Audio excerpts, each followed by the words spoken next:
दोस्तों, आज रमेश की कहानी सुनाता हूं मैं। वो उसकी 3 जिंदगी रहती है। पहली, घर की जिम्मेदारी, परिवार की जिम्मेदारी और एक जॉब की जिम्मेदारी। ये 3 जिम्मेदारी रहती है, ये 3 जिंदगी उसकी रहती है। पहली जिम्मेदारी तो ये रहती है कि घर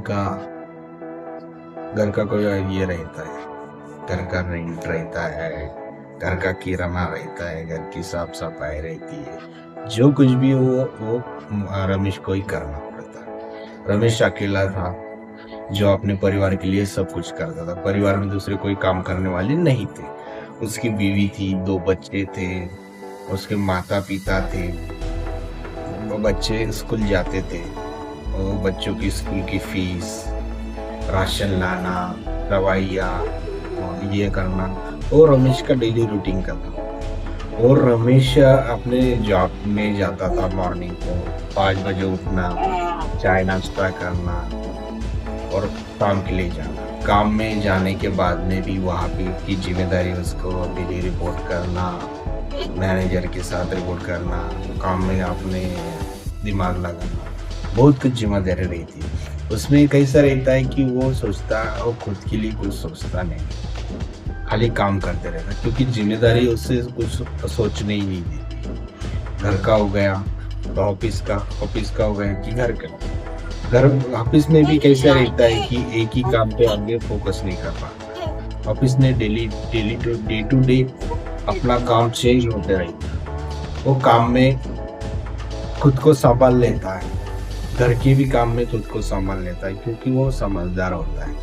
वो डेली रूटीन पूरा संतुलन स्थिर रखता है। घर का भी सोचना है, जॉब का भी सोचना है, बाहर घूमने जाना है वो भी उसको ही सोचना है। उसमें वो हर दिन अपने आप को कभी कभी ये सोचता है कि मैं खुद के लिए टाइम नहीं दे पा रहा हूँ, लेकिन बाद में वो ये सोचता है कि मेरे परिवार के लिए मैं ही सब कुछ हूँ और यही मेरी जिम्मेदारी है। और ऑफिस का जो रहता है, ये भी मेरी जिम्मेदारी है कि मुझे वहां पे जाके काम करना है, कुछ करना है। तो ये सब कुछ वो जिम्मेदारी के साथ काम करता है। मगर जब बच्चे लोग घर पे आते हैं तो वो पूछते हैं, पापा क्या लाया आपने? तो वो निराश हो जाता है, क्योंकि वो लाता कुछ नहीं है। अरे क्योंकि उसका सैलरी तो इतना नहीं रहता है कि जैसे कि सब कुछ कर ले। सैलरी मिनिमम रहता है। अगर परिवार की जिम्मेदारी हो तो सैलरी मिनिमम ही रहती है उसकी वजह से वो थोड़ा संतुलन खो देता है कि क्या मैं कुछ कर नहीं पा रहा हूँ, कि मैं मेरे काम में कुछ कम हो रहा है, कि मेरे जॉब में कुछ प्रॉब्लम आ रहा है। वो कुछ समझ नहीं पाता है खुद को कैसे संभालूंगा। लेकिन बाद में जब बच्चे छोटे से बड़े होते जाते हैं तो बच्चे समझदार होते हैं, बच्चे खुद अपने आप को हैंडल करने लगते हैं। तब उसको अपने काम का रुचि पता होता है कि मेरे काम में मुझे क्या करना चाहिए, क्या नहीं करना चाहिए। क्योंकि बाकी तो चीज़ें वो संभाल लेता था पूरी। अभी बच्चे भी समझदार हो गए तो बच्चे अपने घर का खुद काम संभालने लगे, घर की छोटी मोटी चीज़ों पे देखने लगे। अभी उसका काम बहुत बढ़िया चल रहा है। इस कहानी से हमें ये सीखने के लिए मिलता है कि अगर ठान लो जिम्मेदारी को निभाना तो तुम जिम्मेदार बन सकते हो।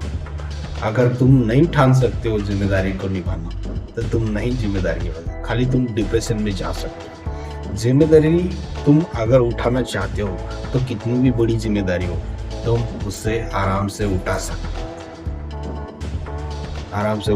हो। क्यों? क्योंकि आप उतने समझदार हो उठाने के लिए। क्योंकि कोई भी ऐसी चीज नहीं कि जो तुम नहीं कर सकते हो।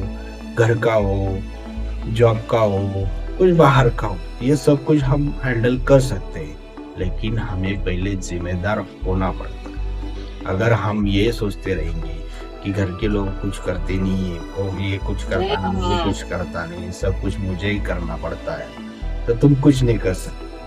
ये कहानी से हमें ये सीख मिलती है कि हमें खुद पे भरोसा होना चाहिए कि हम जिम्मेदारी उठा सकते हैं। इसलिए चलो दोस्तों, नेक्स्ट कहानी में मिलते हैं। अगर आपको कहानी अच्छी लगी, लाइक कमेंट, सब्सक्राइब और शेयर करें। Thank you.